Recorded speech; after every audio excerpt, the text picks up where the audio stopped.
नमस्कार दोस्तों, मैं डॉक्टर प्रवीण कुमार पाटिल आपको मेरा चैनल स्किल आयुर्वेदा में स्वागत करता हूं। मैं आज कुछ इलॉजिकल रूल्स एंड रेगुलेशंस के बारे में बात करने वाला हूं in pertaining to the Ayurvedic doctors. इस वीडियो में मैं Hindi and English language use करने वाला हूं और इस वीडियो में मैं किसी को ब्लेम कर रहा हूं, न किसी को मैं रिस्पॉन्सिबल ठहरा रहा हूं। Only the intention of this video is to recorrect the illogical rules and regulations. So पहली बात, आपने देखा होगा for the use of registered medical practitioner only, ये मोस्ट ऑफ द मेडिसिन पर लिखा रहता है। नहीं तो जो मेडिकल रिप्रेजेंटेटिव आपके पास आते हैं, so the medical representative the introduction chart they give no, in that they mention that for the in the corner you can see that they might have mentioned for the use of registered medical practitioner only. Even on the Ayurvedic जो medical representative रहते हैं उनका book पर ही ये लिखा रहता है और मेडिसिन पर भी लिखा रहता है। मैंने ये आयुर्वेदिक मेडिसिन पर देखा है, सिद्धा मेडिसिन पर देखा है, ऐसा लिखे हुए। Then who is the registered medical practitioner? Registered medical practitioner वो होते हैं जिन्होंने अपना अंडर ग्रेजुएशन होने के बाद स्टेट में आके, कौन सा भी राज्य में आके रजिस्ट्रेशन किया हो। रजिस्ट्रेशन करने के लिए उनको अंडर ग्रेजुएशन ऐसा कॉलेज में ख़त्म करना पड़ेगा, the college which has registered और recognised by the MCI, medical council of India. तो फिर MCI is only related to the means western science, only related to the western science. So it will recognise the people who study the MBBS। Ayurvedic medicine का भी use वही करेंगे, तो फिर Ayurvedic doctors को मतलब उनका इम्पोर्टेंस कहाँ है रहेगा। आयुर्वेदिक मेडिसिन भी सिर्फ only for the use of registered medical practitioner only. Don't you think it's a illogical rule? Next question आता है कि आप आयुर्वेदिक सर्जन्स को प्रोड्यूस कर रहे हैं। Surgeons are allowed to practise the surgery. These things I have already explained in some other, in the part 1 Ayurvedic surgeons video which is available on the YouTube. उसको surgery करने के लिए allowed है और आप उसको ट्रेन अप करके उसको सोसाइटी की सर्विस में भेज रहे हैं। उनको प्रॉब्लम जो आ रहा है कि उनका एनेस्थेसिस्ट का अवेलेबिलिटी, कितने सर्जन्स सोसाइटी में अवेलेबल है आयुर्वेदिक सर्जन्स, उसके हिसाब से आपने आयुर्वेदिक एनेस्थेसिस्ट को प्रोड्यूस नहीं किया। आयुर्वेदिक एनेस्थेसिस्ट क्यों चाहिए? क्योंकि वेस्टर्न एनेस्थेटिस्ट आयुर्वेदिक सर्जन को एनेस्थेसिया देने के लिए हिचकिचाते हैं और उनका कुछ रूल्स एंड रेगुलेशंस उनको ऑब्स्टेकल्स बन रहे। Apart from the registered medical surgeons, they are not giving anesthesia for anybody. आप जब आयुर्वेदिक सर्जन्स प्रोड्यूस कर रहे हैं और आयुर्वेदिक एनेस्थेसिस्ट भी प्रोड्यूस कर रहे हैं, आयुर्वेदिक एनेस्थेसिस्ट का प्रोडक्शन और सर्जन का प्रोडक्शंस उनका रेशियो जम नहीं रहा अक्रॉस इंडिया। जैसे कि हम ऐसा हाथ में गिन सकते हैं इतना एनेस्थेसिस्ट है Ayurvedic anaesthetist. Without anesthetist, Ayurvedic surgeons are just like a handicapped person.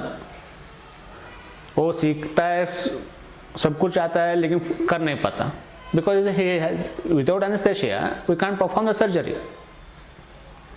जब आप एनेस्थेटिस्ट सर्जन्स को प्रोड्यूस किया, उसके हिसाब से आपने एनेस्थेटिस्ट को क्यों नहीं प्रोड्यूस किया? Don't you think it's a illogical thing?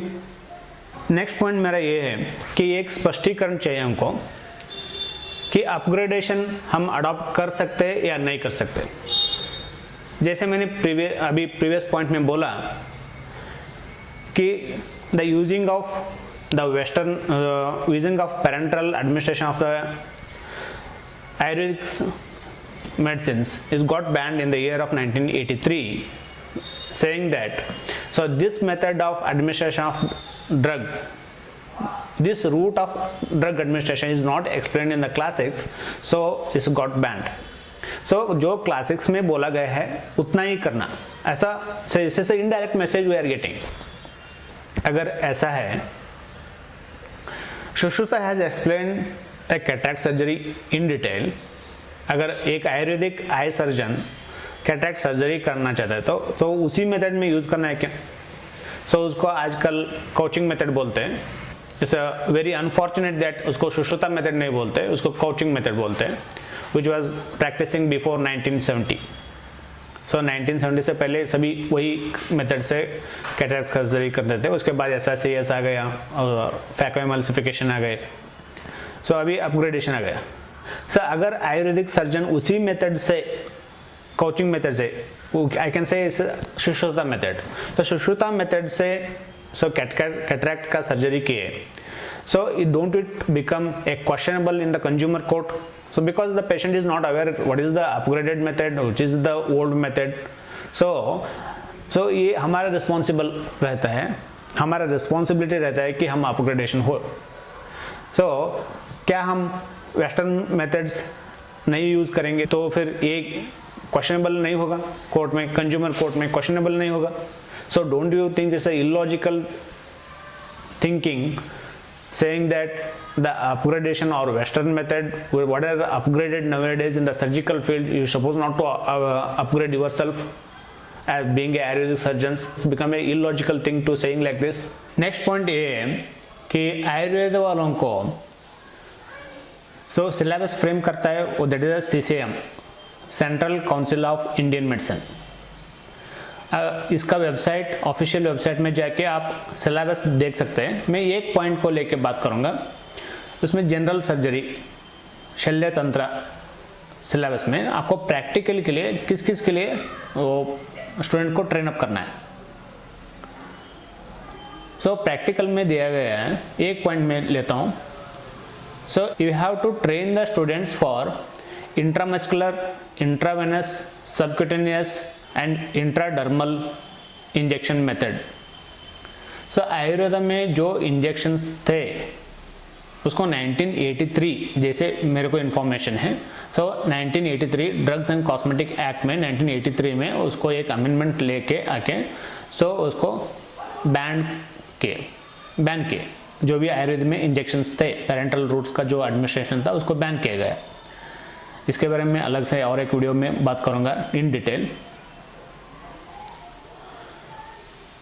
उसको बैन किया गया, saying that this method of administration of the drug is not explained in the classics, so this is not allowed.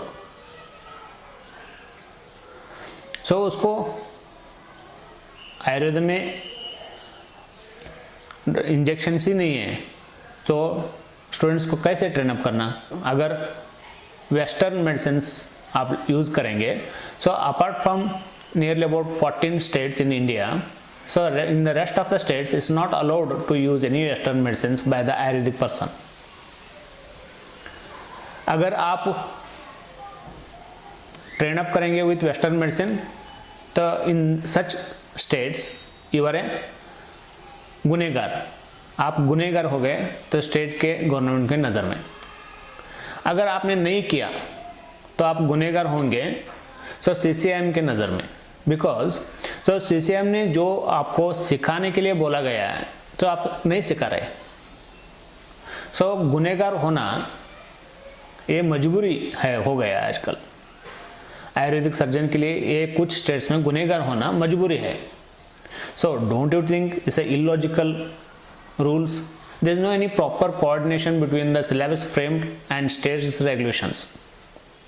एक प्रॉपर कोऑर्डिनेशन होना चाहिए. Syllabus ये है तो उस सिलेबस में हम एग्जैक्टली उस स्टेट में हर एक स्टेट में पढ़ा सकते हैं या नहीं पढ़ा सकते, सिखा सकते हैं नहीं सिखा सकते, ट्रेन अप करा सकते हैं नहीं कर सकते, या कुछ स्टेट में कर सकते हैं कुछ स्टेट्स में नहीं कर सकते. तो फिर एक सेंट्रलाइज्ड रूल्स एंड रेगुलेशंस क्यों लेके आना? डोंट यू, एक प्रॉपर कोऑर्डिनेशन होना चाहिए और प्रॉपर रेगुलेशन होना चाहिए. That whatever the syllabus is given to teach the students, so that properly 100% implementable. It's a very illogical rules when the using of western medicines is not allowed in some states, and the CCM is, the syllabus is framed in such a way that where you have to use the western medicines. मेरा next point है कि द्रव्य गुण का subject में second year में पढ़ाया जाता है. So it's a pharmacology. In that, a entire Western pharmacology is there for their syllabus. So and they learn also. When they learn it, so उनको प्रैक्टिस करने के लिए क्यों अलाउड नहीं है? वो कुछ स्टेट्स में आधा लगभग आधा से आधा भारत का जितने स्टेट्स है उसमें आधे से आधा स्टेट्स में which is not allowed to practise.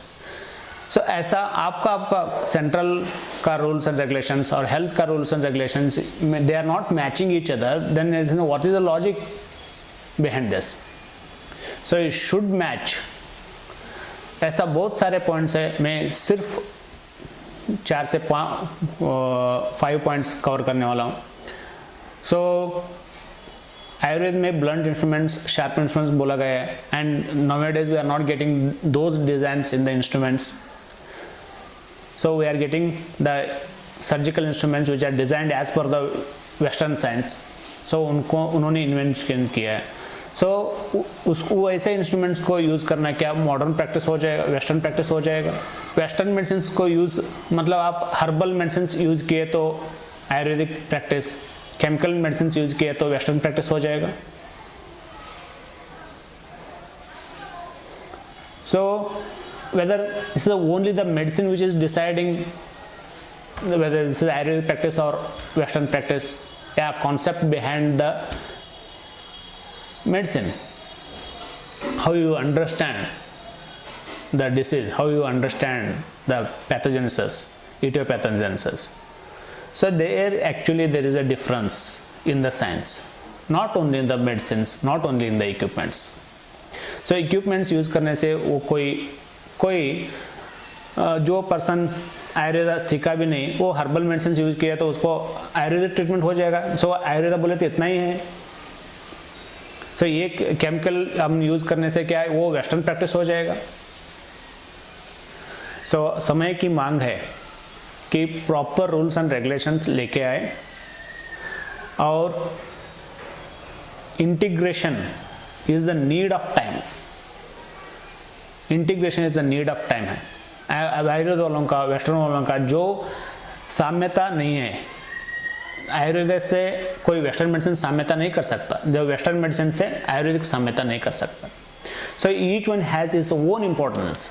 So integration will be beneficial to the society and it is the responsibility of the government of India. अगर आपको ये वीडियो वर्थ वैल्यू लगता है so please share to the person who is in this field and it should reach the government. Thank you.